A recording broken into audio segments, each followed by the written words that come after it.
2 χρόνια μετά την κατάληψη του Ιράκ από τις αμερικανικές στρατιωτικές δυνάμεις, και ενώ η κατάσταση τόσο στη Βαγδάτη καθώς επίσης και στις πόλεις γύρω από αυτήν εξακολουθεί και παραμένει ανεξέλεγκτη, μια νέα αιστεία έντασης δείχνει να εξελίσσεται σε μια γειτονική με το Ιράκ χώρα. Σύμφωνα με τα δυτικά μέσα ενημέρωσης, η Συρία λίαν συντόμως θα κληθεί να απολογηθεί για μια σειρά από πράξεις οι οποίες έλαβαν χώρα στο Λίβανο και αφορούν 2 δολοφονίες.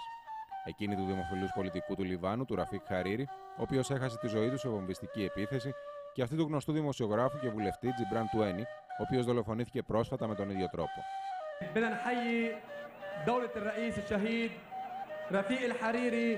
يلي عمر بيروت اللي دمروها الايادي الخارجيه عن لبنان رفيق حريري عمر بيروت مش سوريا عمر بيروت.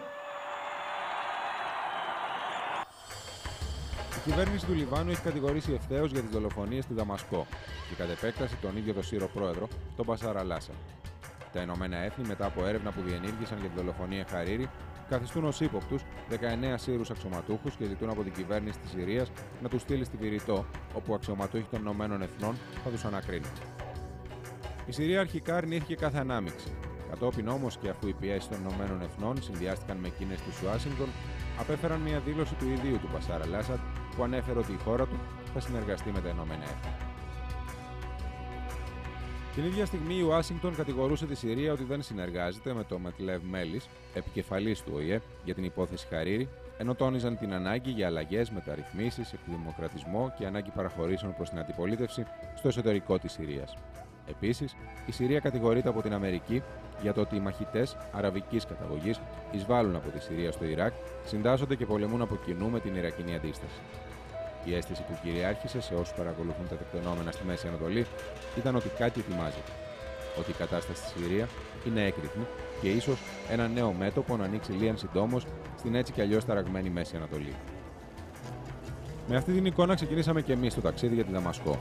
Μόνο που όταν φτάσαμε εκεί, διαπιστώσαμε ότι τα πράγματα είναι διαφορετικά από τις περιγραφές και τις προσεγγίσεις των δυτικών μέσων ενημέρωσης.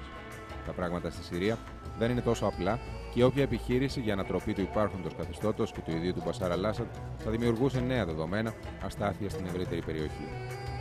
Ο Τζόσουα Λάντες είναι ένα από τα πρώτα άτομα που συναντήσαμε. Γνώστης της Συρίας εδώ και 22 χρόνια, καθηγητής του Πανεπιστημίου της Οκλαχώμα, αλλά και εκείνου της Δαμασκού. Πρόκειται ίσως για τον μοναδικό Αμερικανό πανεπιστημιακό αναλυτή, στον οποίο το καθεστώς της Συρίας έχει δώσει άδεια λειτουργίας της δικής του ιστοσελίδας με πολιτικές αναλύσεις. There's a real standoff going on between the United States and Syria. The United States has determined that Syria needs to change its entire behavior. The question is it just behavior change or is it regime change that Syria wants, that the United States wants Syria to carry out? And until today, Condoleezza Rice insists that it's only behavior change, but behavior change on a monstrous scale. All of the basic principles of this regime's foreign policy need to be changed, and there's been talk about a Gaddafi-type deal. Now, Syria is not going to undertake that kind of change because their legitimacy and the legitimacy of this government is based on Arab nationalism. And in a sense, the United States wants Syria to give up its Arab nationalist ideals. That means to embrace the U.S. foreign policy in Israel, to work with the Israeli government, to embrace U.S. policy in Lebanon, and to work with a pro-Western Lebanon, to embrace U.S. policy in Iraq, and to work with a regime constructed by the United States, even if that means that Iraq splits into 3 pieces. Syria is unwilling to do this. This has led to the crisis we're in now. The Melis report, the death of Hariri, the killing of Hariri, and the Melis report has only added fuel to this fire. And this fell into America's hands, or was put into America's hands by Syria.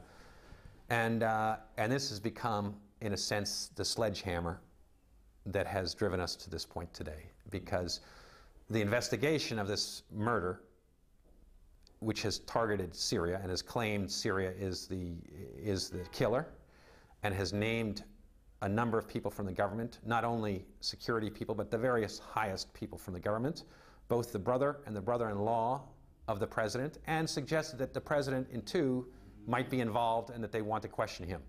So, in a sense, the Melis report is turning out to be regime change, because it's going to attack every one of the principles of the government and potentially put them into jail if they're guilty. Yeah, actually, I mean, the position which was actually defined by President Bashar al-Assad a couple of days ago actually was based on the thinking that Syria actually has been set up to fail. I mean by this that demanding Syria to do things that Syria cannot really do. And the belief now in Damascus is that Syria, whether it cooperates or not with the United Nations, that will not be enough for the Americans and for the other European countries. So now Syria is believing if it cooperates according to the conditions of Melis and Resolution 1636, that would be a suicide. So the regime here in Damascus believes also that the United States is keen on changing the regime. So they believe now, why should we cooperate if the Americans are at the end of the day are going to bring down the regime? So let's stand fast, let's resist, I mean, these pressures, and then we'll see. I think nobody can predict at this early stage. You still have at least 1 month to see how things are going to develop. But if I quote what the President said in his last speech, he understood very well that it is his family which is meant to be finished with. Between brackets, it's his regime. If you follow up the editorials and the articles in the Western press over the last 2-3 weeks, you can feel that it is the Assad family whom they are after, which means that he knew whatever he does, and he said it, the West or the United States will not be happy. سوريا بريئة من اغتيال الحريري، لأن الحريري كان من أكبر حلفاء سوريا في لبنان، لذلك فهي سوريا تريد أن تعرف الحقيقة، لكن لا يمكن الوصول إلى الحقيقة إلا على أساس الطريق الصحيح اللي هو طريق المهني والحرفي وليس بالطرق السياسية. Σύμφωνα με τον Τζόσουα Λάντες, η κρίση στις σχέσεις της Συρίας με την Ουάσιγκτον δεν είναι κάτι καινούριο. Υφίσταται από το παρελθόν και αν κάτι διαφοροποιήθηκε σήμερα, αυτό δεν είναι άλλο από τη διεθνή θέση της Συρίας, η οποία κάθε άλλο παρά σε θέση ισχύως βρίσκεται.